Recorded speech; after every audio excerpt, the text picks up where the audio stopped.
In music, as in life, sometimes you make the wrong decision.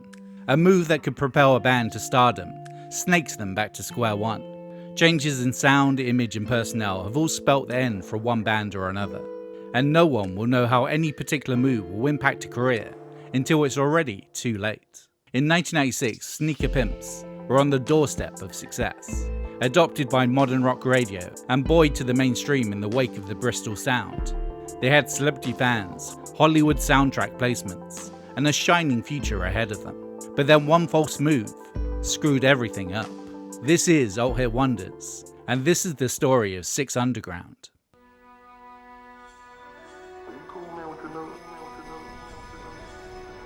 The foundation of Sneaker Pimps embodies the sleazy indifferent music they would create. In their hometown of Hartlepool, Liam Howe was shagging Chris Corner's sister. Howe was 3 years older and patronised the younger Corner. At that time, they didn't really like each other. A few years later, in 1992, Howe was the next fine art and philosophy student, with a line in overly verbose speech. Corner had dropped out of an astrophysics degree and had seemingly based his whole deal on Japan's David Sylvian. Comes and goes, but leads nowhere.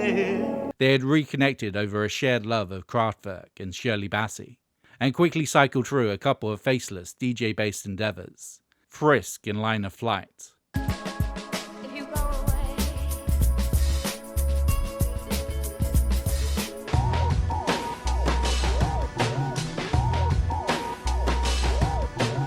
But they wanted more. It became increasingly irritating being anonymous and faceless.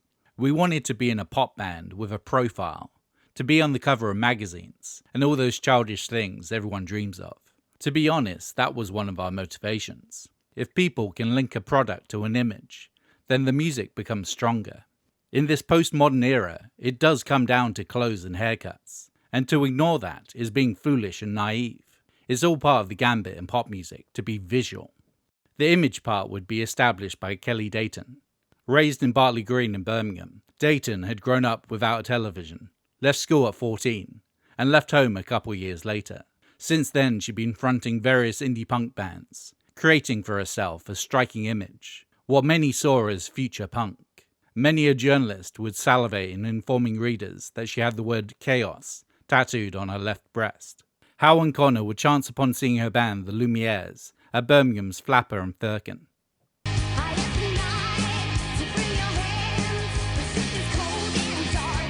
Up until this point, Chris Corner had sung on their demos.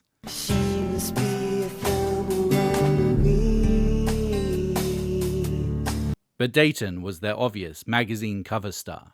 They spent the next 6 months working with Dayton out of Howe's bedroom until things slotted into place, taking bits and pieces of everyone's diverse influences to form their ambient hip-hop.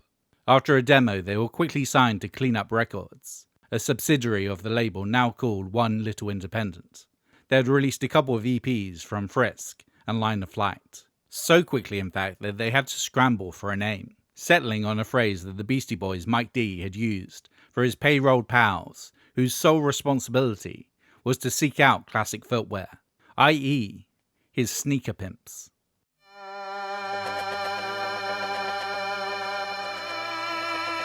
Similar to a lot of electronic acts in the 90s, Sneaker Pimp's debut was recorded in a home studio. Vocals were recorded in Howe's cupboard, and he endeavoured to get at least a cameo for every piece of his ample synth collection on the LP. There are also, supposedly, 3 times where Howe plays recorder. Unlike the ebb and flow, builds and drops of a lot of contemporary electronic music, Howe and Corner strive to make sure that their compositions worked as songs first, before adding the collage of synth and samples.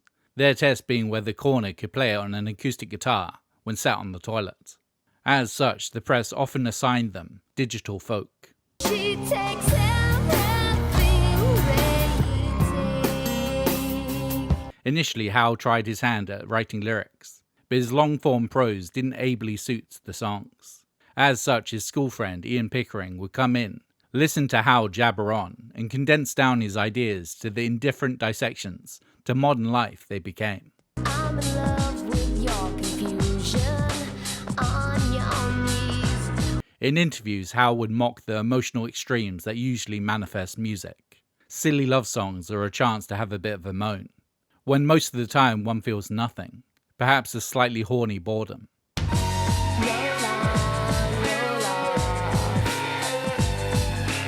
That middle, grey tunnel is where his songs are aimed. We're throwing punches underwater. Sink with me. Before her work in Sneaker Pimps, Dayton had written every word she'd sung, but here she was having to interpret, to find the meaning herself. It became more difficult because singing other people's words wasn't really what I wanted. So I came to the viewpoint that because the lyrics weren't definite, I can make them mine by the way I sang them. I kinda adopted them, and they became more honest to me, more about my life. It was awkward but exciting, and it made me think more about singing, and I got a lot better. The next album will be different, because I'll be writing more. Dayton's laid-back vocals imbue the words with an unknowable sensuality, but the meanings are often up for grabs. Dayton saw Spin Spin Sugar as a feminist text.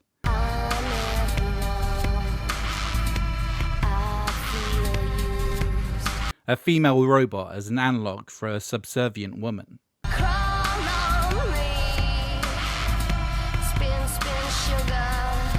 Howe talked about Tesco suicide as a comment about the commercialization of self-harm.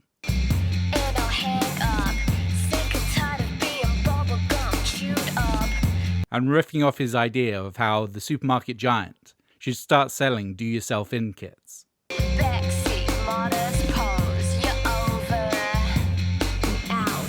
In one Addicted to Noise interview, the journalist was served up 3 different takes of what postmodern sleaze meant. She must be a Thelma Louise. The album's name too, titled Becoming X, was similarly up for interpretation. It can be anything really. It's sort of a variation on the algebraic term X, meaning whatever you want it to mean. Also it relates to Generation X. X is a blank to fill in. So I mean, really it's purposefully ambiguous, like the songs are, that we try and let people use their imagination to make it more personal to them. But these differences of opinion make the album what it is. Because of its diverse creators, musically it is a bit everywhere, taking samples from Bond films and The Wicker Man.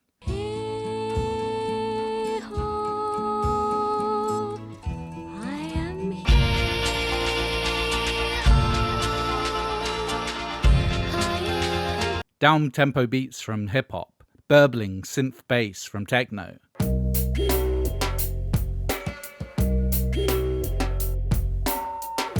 Torch songs sung with sexualized menace and snark.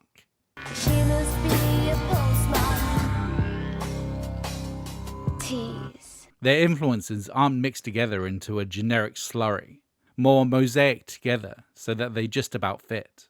Becoming X was released in August 1996, but it didn't get serious ears directed its way until the arrival of a 3rd single, Six Underground, a month later. Take me down, 6 underground. Drifting into existence, its slow-mo drum sample anchors the track as it melts into vaguely narcotic bliss.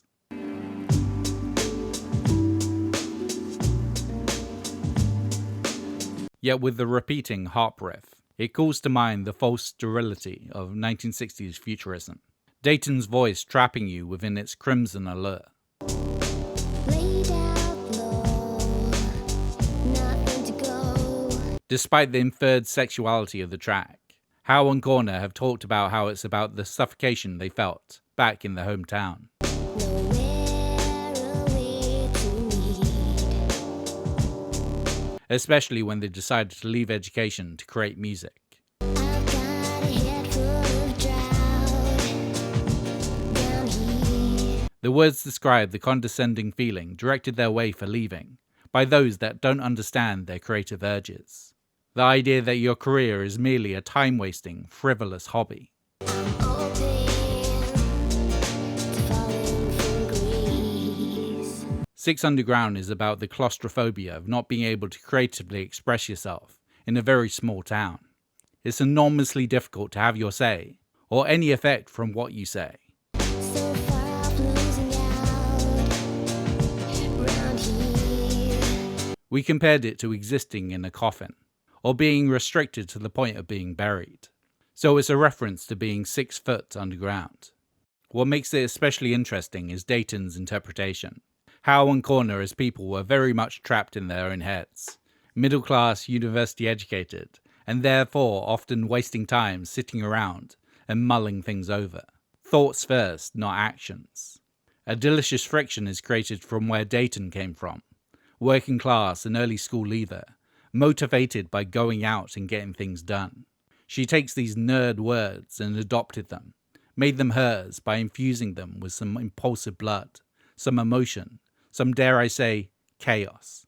I think my life like I bleed too much. So when she sings about not caring or understanding, you believe her. Don't think 'cause I understand. I care. The song's blissful recurring motif is a sample of John Barry's score from the 1964 Bond film Goldfinger.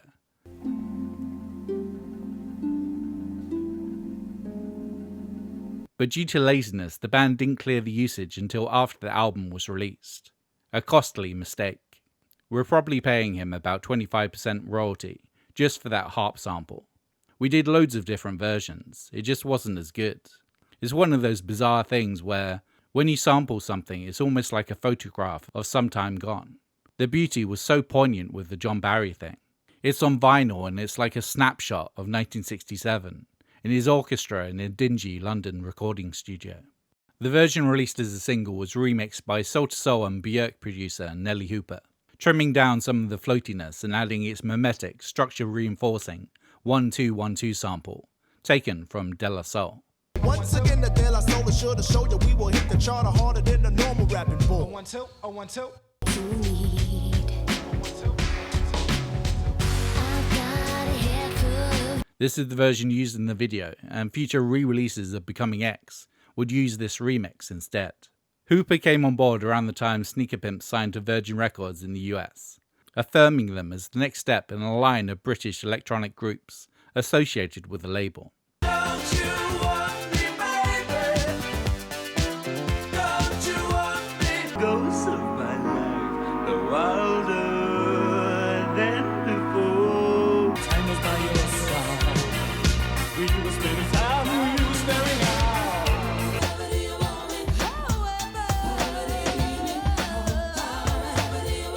So without a mind, in a body without a heart, I'm missing every part. Listeners swept up in its kaleidoscopic cool, Six Underground made its way to the UK Top 20, which in turn got the group a spot on Top of the Pops. Don't think 'cause I'm talking. We're friends. We went on Top of the Pops the same week as Boyzone. It's only words, and words are all I have. The crowd kept running over to Boyzone stage and the director was shouting, "Get back to the Sneaker Pimp stage. Boyzone aren't on yet." It felt like we were dirtying something that was previously clean.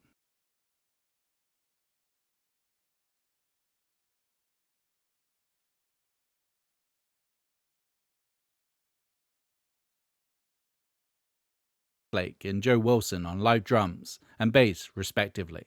However, because of their stone beats and cool female singer, press-wise they got pigeonholed in the post-Portishead moment as trip-hop.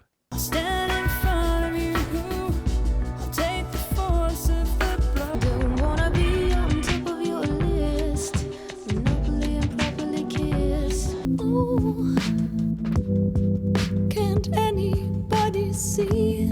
At the time, as Dummy had sold so well in the UK, there seemed to be an influx of bands using a similar formula, consciously or not. You got me killing time. Love on the trigger hippie. Thank you for love. It made me feel bad.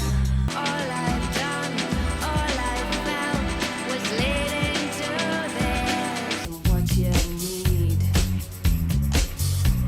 is what you get.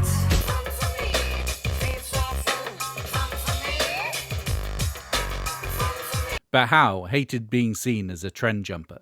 It really pissed me off that people thought we jumped on the Portishead or Massive Attack bandwagon. Subconsciously around that time there was a lot of people with similar thoughts. It was the zeitgeist. A couple of months earlier and it could have been the Hartlepool sound, instead of the Bristol sound.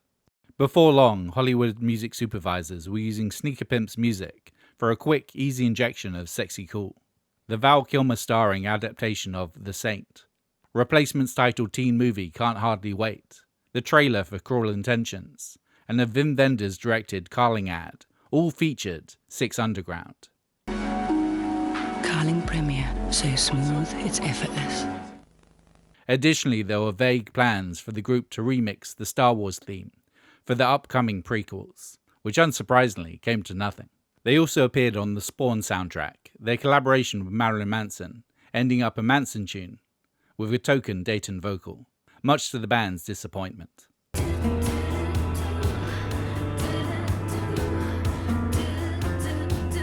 A more beneficial collaboration was with the New York-based DJ, Armand Van Helden.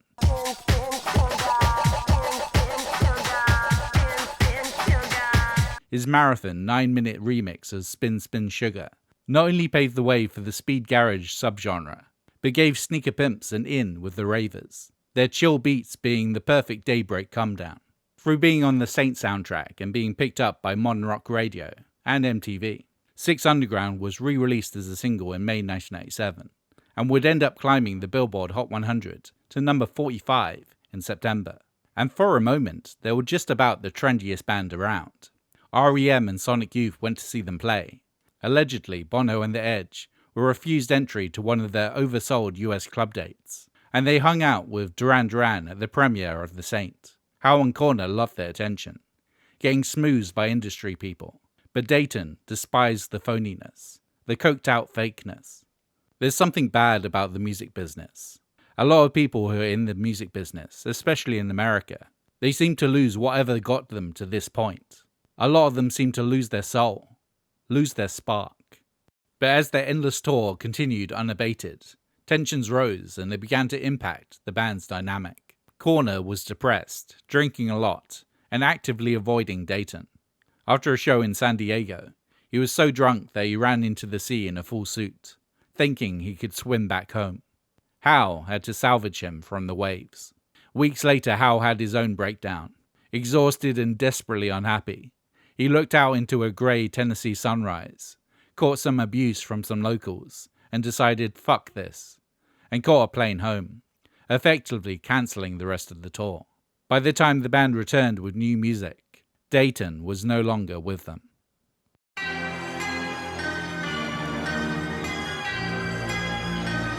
After Sneaker Pimps returned to the UK, Howe and Corner went back to the studio, this time Terminal in London. Dayton went off to Costa Rica and Panama for a couple of months to decompress. When she returned, they held a meeting and informed her Corner would now be singing, and that she was no longer needed. As the band's star had risen, envy had percolated. Howe and Corner felt that they weren't getting the proper credit and attention they deserved as the songwriters, that all the press and photographs were focused on Dayton, the person they'd hired to be the public face of the band. In America, it was Kelly completely. And that contributed to the stress, because she was really pretty much a session musician. It sounds terrible, but it's true. And when she began to talk about getting involved in writing, it struck fear into our hearts. This had always been our child. We knew that we could never compromise, and that if she began vetoing lyrics or whatever, there would actually be less Sneaker Pimps than it would be if she weren't there at all. Howe and Corner carried on as Sneaker Pimps. Corner with his new romantic look and Bowie mullet, now serving them as the group's frontperson. Their sophomore album, Splinter, though on par with their debut, was greeted with confusion. Its first single, Low 5, just about scraped into the UK top 40. Give me love. But the album failed to achieve the sales of Becoming X. But they had got what they wanted. They now had all the credit for this failure directed their way. All the interviews featured the chiming question, "Where's Kelly Dayton?" So baffling was the decision to let her go. Many outlets reported that she was the one that walked out on them. But with that move, they had lost their image, their spark, their soul. By 2002's Bloodsport, they were no longer signed to Virgin. The album never charted anywhere, and its lead single, Sick, spent a single week at number 100 on the UK chart before dropping out. Maybe then you wouldn't get so sick of me. They broke up soon after. Though shocked by her abrupt canning, Kelly Dayton relished the opportunity to write something that was all her. She started going by Kelly Alley in tribute to her father, who had passed away just before the release of Becoming X, and released 3 solo albums with one little independent between 2002 and 2008.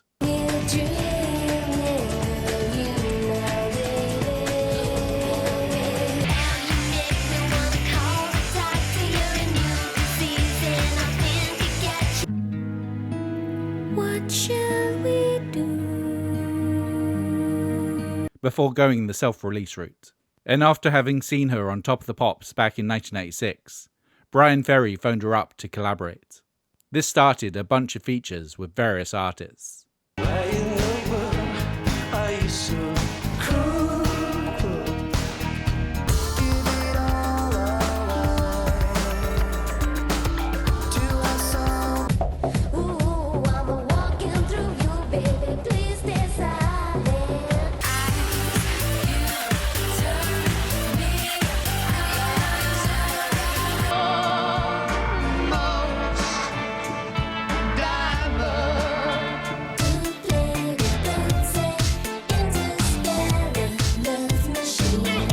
In a period of similar sounding bands, languid beats, deep bass and crunchy samples, Sneaker Pimps stood out, but not necessarily because of their sound. In their minds they were geniuses. But the reason why you're watching this, why seemingly every other music YouTuber has done a video on them, is because of her. The punky brummy girl that you remember from MTV 3 decades later. The star. Image is important when you're selling pop. At one point, Lim Hao knew that, but overthinking and ego got in the way. I guess they were just a bit too open about falling from grace. Thanks for watching. So what other bands have made a choice that destroyed their careers? Keep it light. Comment down below. If you like this video, like, subscribe, and why don't you share it with a couple of people? It really does help. As always, I'd like to shout out this month's new top tier supporter over on Patreon, Per Johnson. And thanks to everyone else that supports me. And I will see you next time for something a fair few of you have been waiting for.